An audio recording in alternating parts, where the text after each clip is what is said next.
వచ్చి అతని పేరు సార్ వేసుకొస్తాడు అంటాడు. ఎవడేం చెప్పినా కోర్టులో తప్పితే బయట కాదు సార్. మీరు చెబుతున్నారు ఇప్పుడు దాకా ఇన్వెస్ట్ లేట్ అయింది కూడా.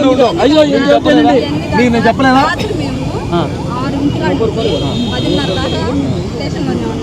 సార్ ఏం చెప్పాడంటే మీరు ఎవరు గొడవలు పెట్టుకోవాలి, ఏమి చేయకూడదు, మీకు న్యాయం అయ్యేటట్టు చూద్దాము అన్నాడు. కానీ ఆ న్యాయం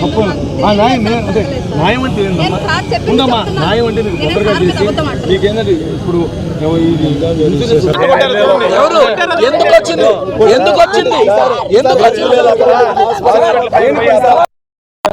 అడిగితే కొడతారా? చేయవలసింది చూడు కొట్టారు.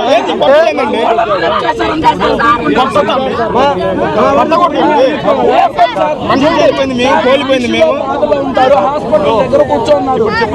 నేను చెప్పేది సార్, క్షమాపణ చెప్పకపోతే సార్ కూర్చుంటాను. నాకు అసలు ఏమి ఇబ్బంది లేదు సార్. నేను చెప్తాను మాకు వాళ్ళ కనుక క్షమాపణ లేకపోతే sir no question of tolerance sir. ఒక్క రోజు సార్ నా గుండెల మీద చేసుకొని చెప్తున్నా, నా గుండెల మీద చేసుకొని చెప్తున్నా. ముందు కూడా ఏమాట్లాడారు నాకు పర్సనల్గా తెలుసు సార్.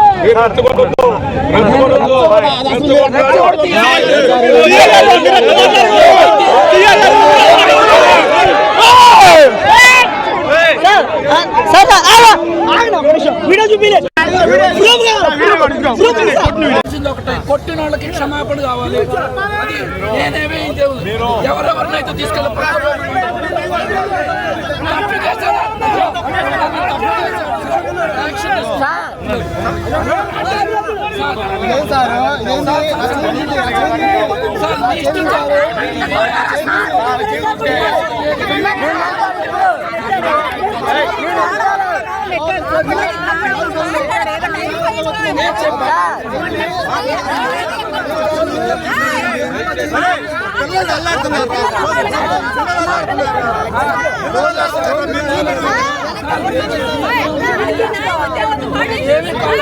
వదిలేస్తారు సార్.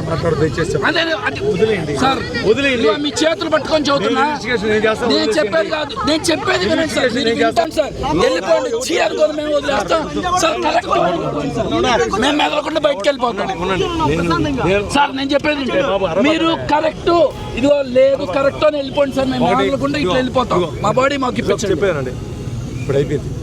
తప్పు రేపు నేను వీడియోస్ చూసి చేసుకుంటాం. ఒకవేళ యాక్షన్ గానో డిసిప్లిన్ యాక్షన్ తీసుకుంటాం.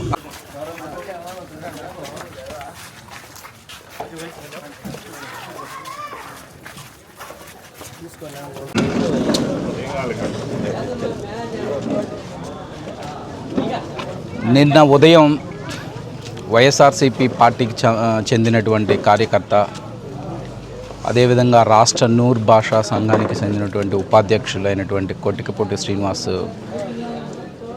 రోడ్ ట్రాఫిక్ యాక్సిడెంట్లో మరణించడం చాలా బాధాకరం. తల్లిదండ్రులు లేకపోయినా కానీ కుటుంబాన్ని, పిల్లల్ని కష్టపడుతూ పోషించుకొచ్చినటువంటి ఒక పెద్ద దిక్కుగా ఉండేటటువంటి శ్రీను మరణించడం పార్టీకి, అదేవిధంగా వాళ్ళ కుటుంబానికి కూడా చాలా తీరని లోటు. పోయిన మనిషిని మేము తిరిగి తీసుకురాలేకపోవచ్చు, బట్ డెఫినెట్గా పార్టీ తరపున, అద్దంకి నియోజకవర్గం తరపున మేమందరం కూడా ఆ కుటుంబానికి అండగా నిలబడతాం. దానిలో ఎటువంటి సందేహం లేదు. పోలీసు వారికి ఒకటే రిక్వెస్ట్ చేస్తున్నాం, ఆధారం లేనటువంటి ఆ కుటుంబానికి పాసిబుల్ అయినంత వరకు కలెక్టర్ గారితో మాట్లాడి ఏదైనా ఉద్యోగాన్ని ఇప్పించవలసిందిగా మా తరపున మేము రిక్వెస్ట్ చేస్తున్నాము. అదేవిధంగా ఈ ఇష్యూకి కారణమైనటువంటి వాళ్ళ మీద తగినటువంటి చర్యలు కూడా తీసుకోవాలని కోరుకుంటున్నాము. Thank you.